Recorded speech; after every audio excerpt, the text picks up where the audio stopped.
On this second episode of Action Timelines, I figured we'd talk about the Death Wish series in honor of the upcoming remake. Now, this is a series that I really haven't seen myself, except for the first one, and I saw that a long time ago, so I thought it might be a good refresher for me and for you. So let's go, and my death wish is that this series makes sense. Our road to vengeance starts with 1974's Death Wish, and we're immediately introduced to Paul Kersey, played by Charles Bronson, and wow, Speedo. We also meet his wife Joanna, and Paul's an architect, and hey look, baby Jeff Goldblum in a Jughead hat. Jeff and friends attack Paul's wife and daughter, Carol. Joanna passes away from the injuries, and Paul gets sent to Tucson for work. And there he goes to a gun club and says that he was a conscientious objector during the Korean War, so we're clearly in real time here, and the setting is mid-70s. Especially since he's gifted a gun, and he's able to bring it back with him. But he discovers Carol in a catatonic state. Then, as he's being mugged, he shoots his robber, and then the following night shoots 3 street thugs. On this subway, there's a poster for Superdad, which came out in 1973, so that's looking like a possible date here. And there's more shooting. And even more shooting. And he soon achieves a secret notoriety as the New York Vigilante. The police figure out his identity, but since he has reduced crime rates, they're afraid to arrest him and risk bad PR, so they decide to try and scare him off instead. It doesn't work, and he eventually gets shot, and the police make him a deal. Leave New York, and they won't arrest him. So, he heads to Chicago, and he seems like he hasn't given up his ways. It's a pretty dark, serious, and somber film with some pretty interesting thoughts about the nature of violence and justice, so I'm sure that all of the remaining films will maintain this, right? Well, we don't find out until 8 years later with 1982's Death Wish 2, which was again directed by Michael Winner and starring Charles Bronson. The series moves to Los Angeles, and Paul's got a new girl, and Carol seems to do a bit better, but thugs still bother him, including little baby Lawrence Fishburne. We learn that Paul's driver's license expires in 1984, and shows his date of birth is 1935, and also claims he's 45 years old, which was pretty generous considering Bronson was 59 at the time of filming, and that date means that he got this license in 1980, so we're set sometime between those dates.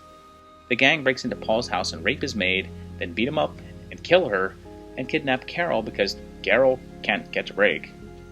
When she tries to escape, she ends up impaled because Carol cannot catch a break.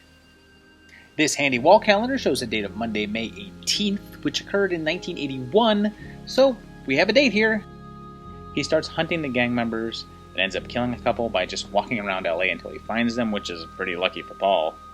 The police talk about a vigilante in New York about 5 years ago, and then Detective Ochoa shows up, back from the first film. Since our calendar shows us that this is 1981, and the first one is 5 years prior, then that one happened in 1976. But then Ochoa tells Paul's girlfriend that Paul killed 9 people 4 years ago, so our date is even further in question. Let's stick with 81 and shift the first one to 1977, since I'm guessing that a detective's knowledge of the time frame is better than the LA police. The first movie didn't really have any on-screen date info like this one's driver's license. Anyway, Paul finds the other 3 gang members, again, just by random chance, and leads up to a big shootout in which Morpheus dies, and another gang member leaving just 1, although Ochoa dies in the shootout. Paul tracks down the last guy, but he gets arrested and then tried and found insane. Luckily, the hospital is ridiculously easy to get into, and he kills the guy by electrocuting him, or a high-powered hairdryer, not sure which. Paul's girlfriend learns of his activities and walks out, and Paul continues his nighttime hobby. 3 years passed, and in 1985 we get Death Wish 3, number 3, instead of the last film's Roman numeral 2. Michael Winner directs again, and Bronson's back, of course, and Paul's back in New York, and things turn dark immediately as his old Korean War buddy is attacked by a gang, which includes Bill S. Preston, Esquire. Charlie dies, and Paul gets blamed, and this inspector recognizes him, and there's a poster in the back for 85 dues, setting this one in 1985, and he says the events of the first movie were 10 years ago.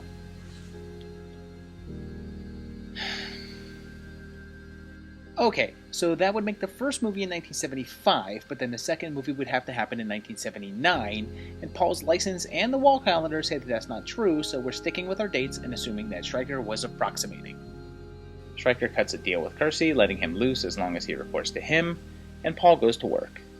He continues his evolution from the everyman with a gun from the first film into an unstoppable Superman, and instead of his actions being seen as a gray area of morality, his actions are shown to be clearly heroic here. Things escalate, and Paul tosses dummies, and forms a new love interest. So of course, she has to die. So he breaks out the heavy artillery and kills, like, everyone. Luckily, every single thug can't shoot straight, and Stryker takes out the Wild Stallion, and the two run like straight down the road while dozens of thugs with guns can't shoot them. Paul finally takes out the main goon with a damn bazooka, and he and Stryker share a tender lover's stare, till Paul walks off triumphant. 2 more years later, in 1987, we get the next chapter with Death Wish 4, The Crackdown, which was the first entry not directed by Michael Winner. This one kicks off with Paul Kersey doing what Kersey be doing, and he's back in LA with a new girlfriend who has a teenage daughter who's tied up with drugs. Karen says that her and Paul have been together for 2 years, so it's been at least that long since the last one, and then Erica dies of an overdose. Paul springs into action and is then hired by a wealthy newspaper magnate to wipe out the entire drug trade. Turns out that there's 2 mob families who control it all, and he gets to work blowing up a dummy of Danny Trejo. Let's see a still frame of that. There's a video store with posters including Texas Chainsaw 2, which came out in 1986, so we're at least past that. More vigilante action, and a pretty random Irwin Keyes appearance. And then Paul's license plate shows up to tell us that it expires in April of 88, so we're definitely in either late 87 or early 88, so let's go with the real time of 87. And then when he kills a corrupt cop, they check his details, and he said his wife was killed in New York in 1975, and his daughter was killed in 81, which throws the whole thing in disarray, since that's a 6-year gap, and Ochoa said that there was only a 4-year gap between those 2 events. Anyway, we're just going by a character's words here, so we're going to go with Ochoa's words, since he was the one who was actually present at both events, so I'm calling that more accurate. And sticking with 77 and 81 for the first 2 films. Anyway, he punches Horace Pinker, a full-scale drug war ensues, and he kills everybody. And then these calendars in the police headquarters line up with the days of the week in 1987, so that finalizes that. Then when the newspaper guy double-crosses him, the police double-cross him, but they hit this ramp here. I mean, look at that ramp. Turns out that the newspaper guy was another drug boss who wanted to eliminate the competition, and he kidnaps Paul's girl, causing a standoff in which she gets killed, and the bad guy gets blown to smithereens, and it's hard to imagine that this used to be a gritty series about the real-life effects of violence. We end with Paul walking off again, alone. It took more than 7 years for another entry, and it wasn't until 1994's Death Wish 5, The Face of Death, that we saw Kersey's return, which was one of Bronson's final roles.